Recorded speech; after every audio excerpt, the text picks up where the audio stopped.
my goal personally is creating a world where nothing breaks, and I think AI is going to help us go to that next level.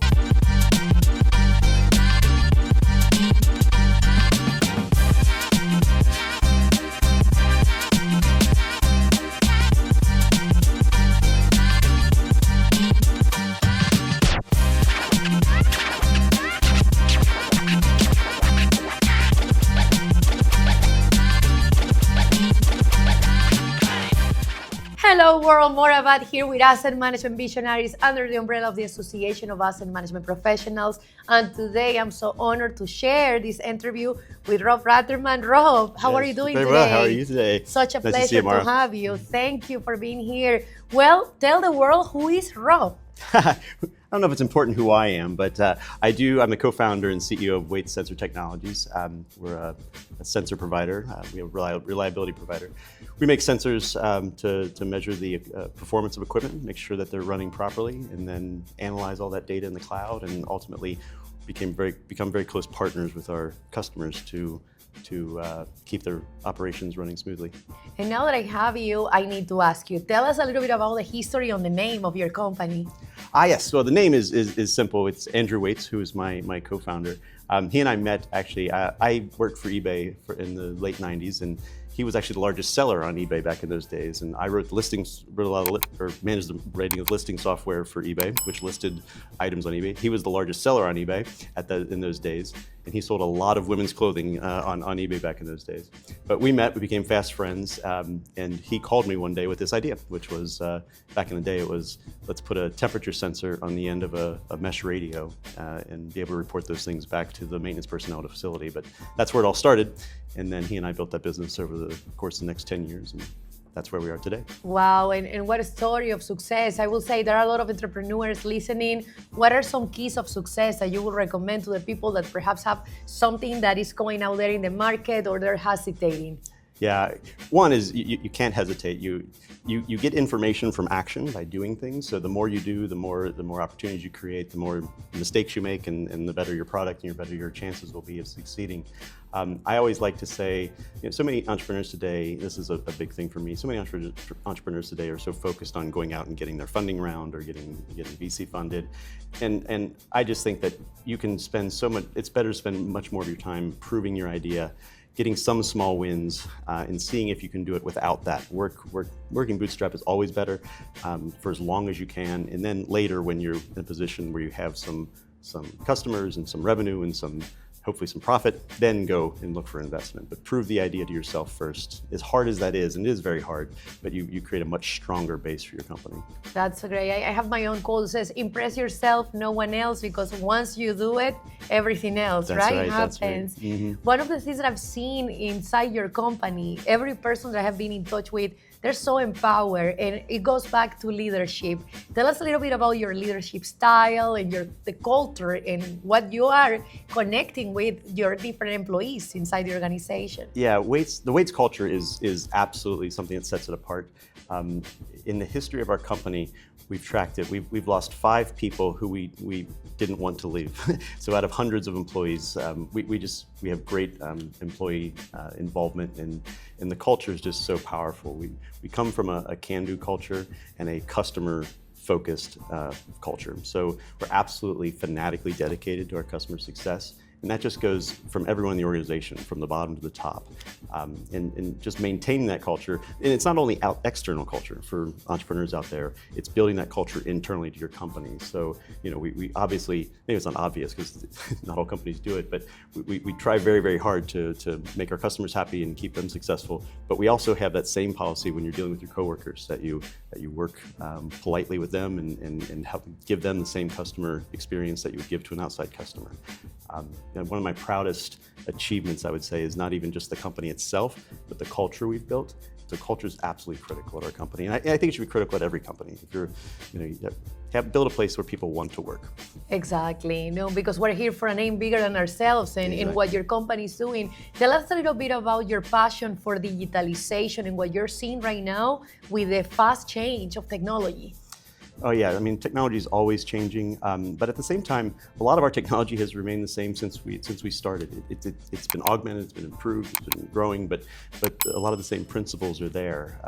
You know, we were sort of born in that AI mindset. You know, when I first saw this problem, you know, like I said, I worked at eBay, and I first saw this problem of machine health and monitoring that with sensors. And you know, I knew immediately that was going to be a data problem. I thought this was going to be an easy problem for me to solve because it's data, and I worked for eBay. At that time, there were just massive amounts of data that we were dealing with. And so seeing this problem seemed like, oh, it's easy. We'll look at the squiggly lines and we'll figure out the problem and we'll tell them what to do. And it turns out that that's true. It is very largely a data problem and a technology problem, but it's also a human problem. At the end of the day, you know, you have to, at the end of the day, somebody with a wrench is going to go out there and turn the nut to fix the thing, I like to say. And managing that and empowering them is a key part of that. So using technology to empower them, and that's where AI will come in just more and more and more, is you know, turning that, you know, I'd say it's no longer a measurement problem, it's a meaning problem. You know, how do we get meaning from all this data? And AI is going to help us do that and deliver that to the worker to allow them to be more empowered to do their job and do it successfully. Yeah, because it's not about just collecting because collecting, but collecting with an objective towards the aim of the organization. For sure. Definitely what you're seeing out there with your clients or stories, what do you think are the challenges that companies are facing right now with technology, with AI?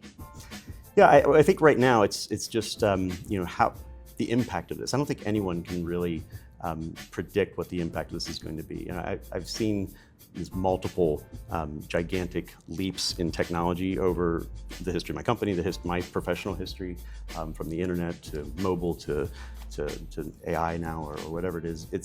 This one is one that's just hard to understand because it's going to be so pervasive. It's going to eventually touch every corner of our product, every corner of our service, every corner of our operations. It's going to be absolutely pervasive, and I think our customers are facing the same challenge. They don't know how it's going to fit.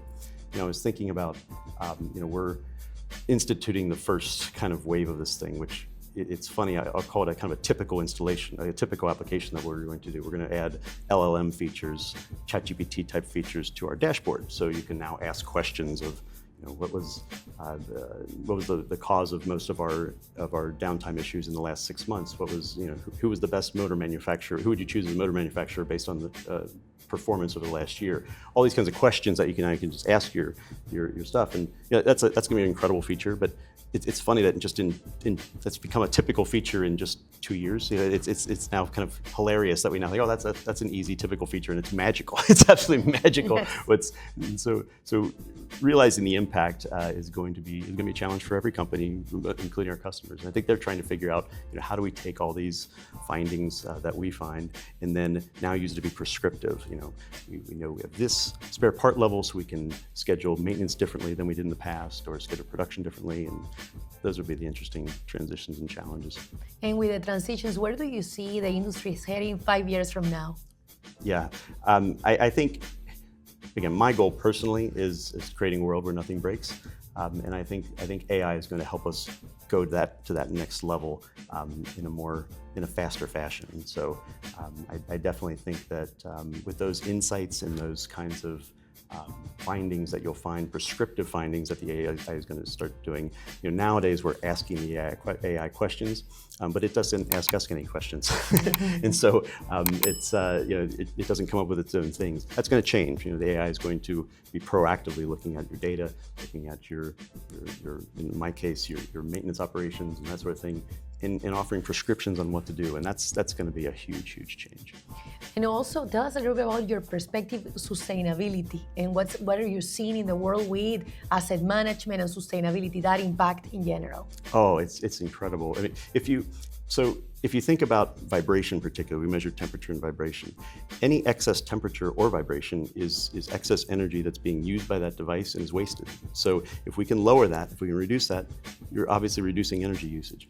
But that's just the key, one part of it. When you think about all the waste that's involved in downtime or losing a batch of product because you had a mechanical issue, things like that, those kind of savings are incredible. And then just the fact that this motor, a well-maintained motor, you know, will last up to 7 times longer than a poorly maintained motor. So that motor is not going to be in the landfill. It's going to be just still running. And so all those things just contribute to sustainability for sure. What would you tell the audience that is not even in the journey, not even thinking about digitalization, AI right now? Any advice to them? Well, one is to start, because without a doubt, it would be like, I don't know if any of you had a grandparent or a parent in the 90s who was resistant to get on the internet. This is bigger than that and more important than that. It's going to be more pervasive than that. If you're not using it or not at least familiar with it, it's going to be problematic. So I just encourage everyone. I would encourage everyone in my company, because there's people in our company that are resistant to it or not understanding of it. Just start with ChatGPT and just go there and talk with it like you would anyone. Ask a question, ask it to teach you something, something you've wanted to learn.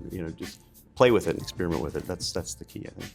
You know that I write poems by myself, yes, but I also have another batch of other poems that I write with ChatGPT. Really? That's a separate thing. And I used to be a little bit like, is that right or wrong? But at the end of it all, I said to myself, if I don't prompt that poem, it would not come into existence. So it is the human-machine collaboration. Yeah, yes. And that's a perfect example of that. Yeah. Right? Yeah. So I will say exactly what you're saying. Start now, start today, because as I said, we are in a tsunami. We have to just learn how to, you really do, yeah. to do it, and to be surfing the tsunami. That's a great way to put it. Yeah, don't be overcome by the wave. You have to surf. You have to surf it. Yeah. Exactly. And I think you also have to be flexible and comfortable and understanding that you're not going to understand everything. You're not going to implement this perfectly at first, but it's a very shifting universe with AI, and you just have to go with the flow and be comfortable going with the flow a little bit.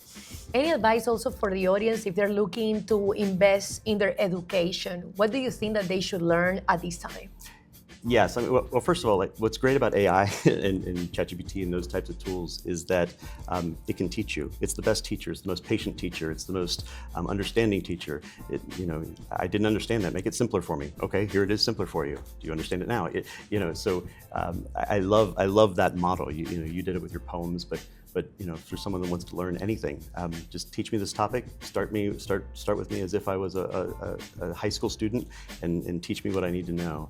I think that's the most powerful tool. But I would also encourage. There's some great YouTube videos. Maybe we can put some links up where it's just a nice, concise course on how to jump in and just get started with these things. So I'd absolutely recommend that sort of resource. I want to also now jump to some recognitions. I understand that through the weights pathway, you have been winning an award. Do you want to tell the world what that award is about? Yes, we did win the Best IoT Solution for 2025 from the Reliability Web. That was a true honor for us to receive that.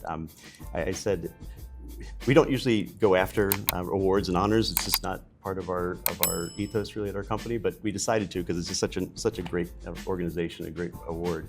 I felt like when I accepted the award, I said I felt like I was receiving the Rookie of the Year award, even though I've been in the major leagues for 19 years. But it really made our team. Our team was just so excited about it. We posted on our internal Slack channels, and everyone's so excited and just proud of their work, because you don't get the external validation. But we get external validations from our customers all the time, but it's different when you're recognized by an industry group like yourself. So it was really meaningful for us. No, we're so excited. It's a boost of recognition and acknowledgement. Absolutely. That we all need as humans, right? Very much appreciated. Definitely. Any other words that you want to tell to the audience, to the world, regarding asset management, asset reliability in general, with enterprise asset management and technologies? Anything, any last call to action? And by all means, we want to make sure you know that we want to have you back for deeper conversations with you. Thank you. But at this time, you have the floor for any other call to action.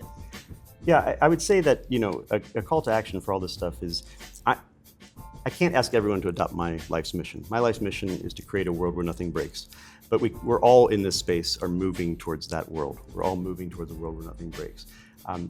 Inside your organizations or inside your operations, I think just adopting that no surprises mindset where, I want to start living in a world where we treat, failures in our facilities like the airlines treat engine shutdowns midair. They're unacceptable and vanishingly rare. And so Let's just move towards that world. Start accepting that mindset, and then once you do that, we have the tools, the sensors, the technology, the AI. All of that is available from Weights and other companies.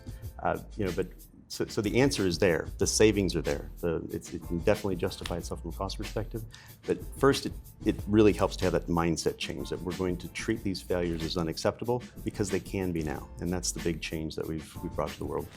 Thank you for that insight, mindset, Thank you, and let's keep pushing forward. Absolutely, Maura. Thank you so much. Such a pleasure. All the best to you and your team. And to all of you, a reminder, we continue with these and more interviews at the Association of Asset Management Professionals, Asset Management Visionaries, Shaping Tomorrow. And remember, do not forget to smile. We'll see you soon. Have a great rest of your days. Thanks for listening, everyone.